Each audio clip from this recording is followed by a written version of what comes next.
오늘 말씀은 요한복음 1장에 있는 세례 요한에 대해서 말씀을 나누고 싶습니다.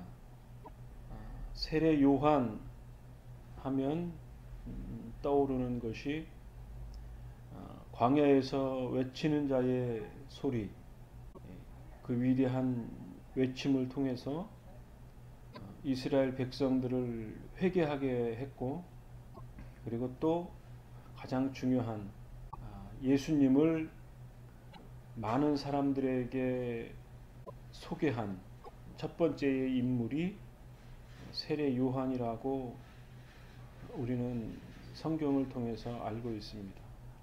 이러한 그 세례 요한, 그의 삶을 통해서 우리에게 시사하는 바가 크다 하겠습니다.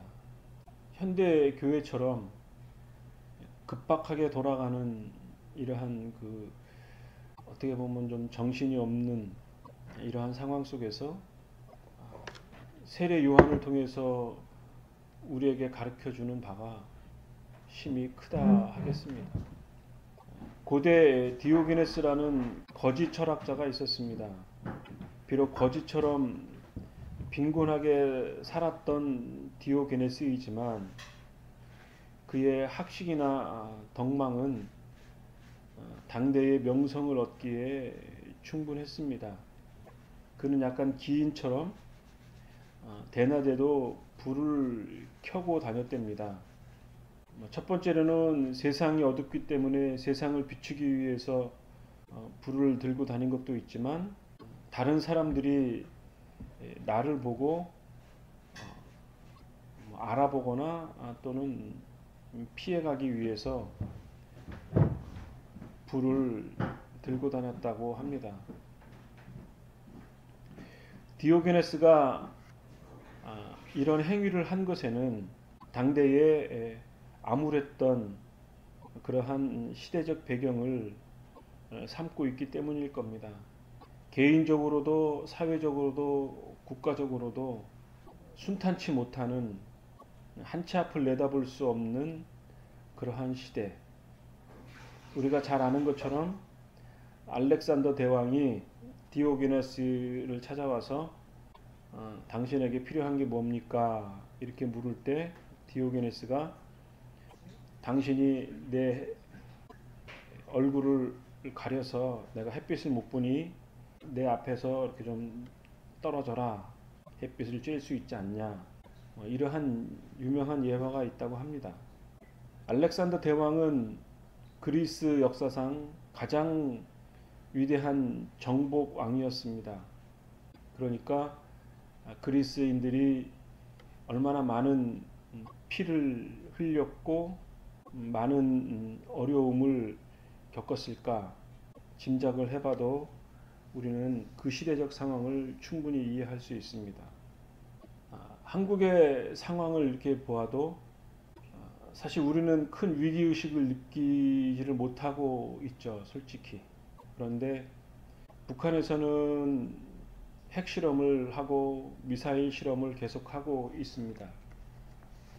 미국은 우리나라를 또 북한을 잿더미로 만들고 남을 만한 핵무기들이 한반도에 집결하고 있고 모의 전쟁 연습을 하고 있다고 하죠.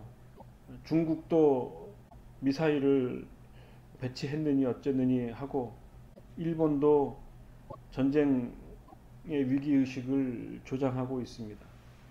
어이없는 일은 며칠 전에 나왔던 기사를 보니까 북한이 붕괴되면 강원도는 미국이 갖고 저 위쪽에는 러시아가 갖고 또 나머지는 중국이 갖는다고 합니다. 그렇게 될지 안 될지는 솔직히 알 수 없으나 저희의 입장으로서는 기분이 굉장히 상하는, 우리나라의 모든 백성들이 아주 불쾌한 일이 아닐 수가 없습니다. 한 치 앞을 알 수 없는 그러한 시대적 상황, 세례 요한의 시대에도 마찬가지였고 예수님 시대에도 마찬가지였죠. 로마의 속국이었고 그 속국으로부터 구원해 줄 메시아 다윗을 항상 연모하고 그러한 위대한 지도자가 메시아가 다시 한번 나타나기를 소망했던 시대가 세례 요한의 시대였었고 이러한 그 갈망 속에 정말 광야에서 외치는 그런 강렬한 메시지를 갖고 많은 사람들에게 감동을 주었던 인물 세례 요한이었습니다.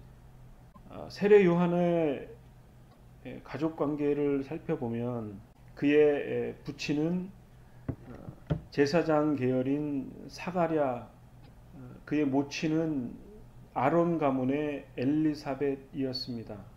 그래서 그랬는지 매우 경건한 사람이었고 의로움을 사모했던 인물이었던 것 같습니다. 예수님의 생모인 마리아와는 엘리사벳과는 친척 관계였습니다.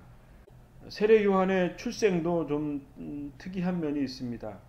가브리엘 천사가 사가랴에게 나타나서 요한의 출생을 예고했고 요한이라는 이름을 붙여주었고 또 사사시대 때의 나시린처럼 구별된 삶을 살 것을 얘기했고 엘리야의 심령과 능력으로 주의 길을 예비할 것이라고 하는 천사의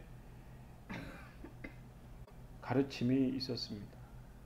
이러한 세례 요한의 모습들은 이사야 40장에 있는 예언의 말씀과 매우 합치된 것이라고 이해할 수 있습니다. 그러니까 성경적인 관점에서 살펴보면 세례 요한은 주의 길을 예비하는 예수님을 세상에 알리는 역할을 했던 연극적으로 보면 조연에 해당하는 인물이라고 할 수 있겠죠. 그랬던 세례 요한, 그러한 세례 요한의 삶을 통해서 일평생 동안 명확하게 드러나진 않았지만 당대에 의롭게 살려고 했던 마음을 갖고 있던 사람들이 경건하게 살려고 광야나 이러한 외진 곳에서 수도 생활을 하는 그러한 공동체들이 적지 않게 있었다고 합니다. 대표적으로 많이 알려진 게 쿰난 공동체 같은 거죠. 세례 요한이 그 공동체에서 수련을 했는지는 알 수 없으나 유사한 면이 있다고 학계에 알려졌습니다.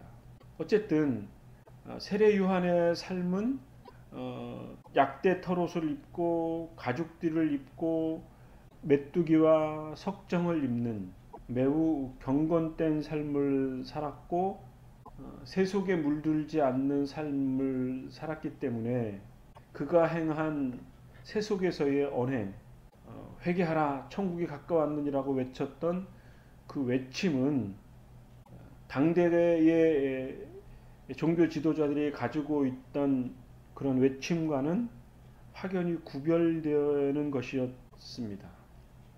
당대에 염증을 느꼈던 수많은 군중들이 세례 요한의 음성을 듣고 회개하기에 이르렀죠. 그리고 세례를 받았고 그 가운데 예수님도 세례를 받으셨습니다. 이러한 그 세례 요한의 모습을 보면서 우리가 깨닫는 바가 문득문득 떠오릅니다. 지금과 같이 이렇게 복잡한 한국 교회의 상황, 한국의 정치적인 상황, 급속하게 변하는 문화 현상들, 그러한 것들로 인해서 우리가 좀 혼미하죠. 그렇기 때문에 우리의 마음이 늘 매스미디어에 노출되어져 있고 그것의 흐름에 이렇게 의식적이든 무의식적이든 끌려갑니다. 월화 드라마를 봐야 되고 수목 드라마를 봐야 되고 주말 드라마를 보면서 그 짧은 1시간 동안에 끝없는 반전들이 매 주마다 반복의 반복, 그러한 현상들을 보면서 한편으로는 욕을 하죠. 저 작가가 누구야? 그렇게 욕을 하면서도 요일이 되면 드라마를 무의식적으로 다시 찾게 되는, 드라마만 그런 게 아니고 우리가 밖에 나가면 언제든지 반복되어지는 음악, 그러한 것들. 얼마 전에 한 일인데, 음악이라고 하면 음악이 시작하기 전에 이 전주라는 게 있지 않습니까? 음악의 그 분위기를 잡는 아름다운 선율의 멜로디가 나오는 게 일반적인 음악이었죠. 그런데 우리나라 음악 얼마 전부터 보면 그냥 첫음만 잡는 형태하고 바로 가수가 노래를 부릅니다. 그래, 맨 처음에는 노래가 전주도 없이 바로 시작하네 그랬는데 나중에 그 이유를 알았습니다. 옛날처럼 전주를 한 30초, 1분간 이렇게 하면 그 전주를 듣는 사이에 뭐 라디오를 듣거나 그러면 음악을 채널을 바꾼다는 거죠. 그렇기 때문에 대중들의 마음을, 귀를 사로잡기 위해서 전주를 최소화하고 가수가 노래를 바로 시작한다는 거예요. 그만큼 그 전주 나오는 그 긴장감, 그런 것들이 용납되어지지 않는 우리의 사회적 변화가 벌써 있는 거죠. 1분을 못 참는 거죠. 30초를 못 참는 겁니다. 뭐 한때 우리나라가 다이나믹이다, 역동적이다, 빨리빨리 문화, 그런 것들이 긍정적인 면이 있었습니다만, 뭐 배달의 시스템이라든지 이런 것들을 보면 정말 빨리 오지 않습니까? 그런데 그러한 그 빠른 편의가 있지만 그것으로 인해서 많은 배달 사고가 있었고, 반드시 빠른 것만이 좋은 것이 아니다라고 하는 것을 우리가 우리의 사회적 현상, 문화적 현상을 통해서 깨달을 수 있습니다. 교회도 우리의 신앙생활도 마찬가지죠. 이러한 그 급변하는 인식 속에 우리 그리스도인들도 마찬가지입니다. 교회를 끊임없이 쇼핑하면서 우리의 신앙을 유지한다고 생각을 합니다. 그런데 그러한 것들이 우리의 신앙을 성숙시킬 수 있을까에 대한 의문을 갖는 거죠. 종교라고 하는 것은 기본적으로 자기의 인격적인 수양과 매우 밀접한 관계가 있습니다. 그 사회가 가지고 있는 어떤 문화적인, 사회적인 영향을 받지만 그것과는 좀 다른 측면에서 그 신앙이 가지고 있는 것과 병행해서 인격적인 성숙이 동반되어야 하는 거죠. 그리고 그것을 통해서 다른 사람들에게 저 사람이 가지고 있는 신앙에는 고결함이 있구나, 세상 사람들과 다른 그 무언가가 있구나, 저 사람은 신뢰할 만하구나, 잔잔한 감동이 있구나 라는 그러한 그 인격적인 성숙, 그러한 것들이 같이 이 사회 속에서 무르익어야겠죠. 그런데 우리의 삶 속에서는 그렇게 성숙되어지지 않고 세상의 것들과 같이 더 하향평준화되는 거죠. 더 세속에 우리의 신앙과 인격적인 성숙이 더 세속화되는 그런 경향성이 있다는 거죠. 이러한 그 교회적 현상, 우리의 신앙의 향상 속에 세례 요한의 모습을 빗대어서 보자면, 물론 우리는 세례 요한처럼 이 세속과 따로 떨어져서 삶을 산다는 것은 불가능하죠. 도시 사회, 이 자본주의 사회, 이러한 거대 도시 사회 속에서 세례 요한처럼은 살기가 어려울 겁니다. 솔직히 불가능합니다. 뭐 그것을 전제하더라도 세례 요한이 가졌던 그 삶의 양식, 예를 들면 뭐 현대적으로 이해를 하자면 최소한의 경건된 삶의 양식을 갖고 검소하게 살고, 그리고 뭐 음식도 어느 정도 절제되어지는 삶, 그리고 그곳에서 묻어나는 어떤 삶의 양식, 그러한 것들이 우리에게 필요한 거죠.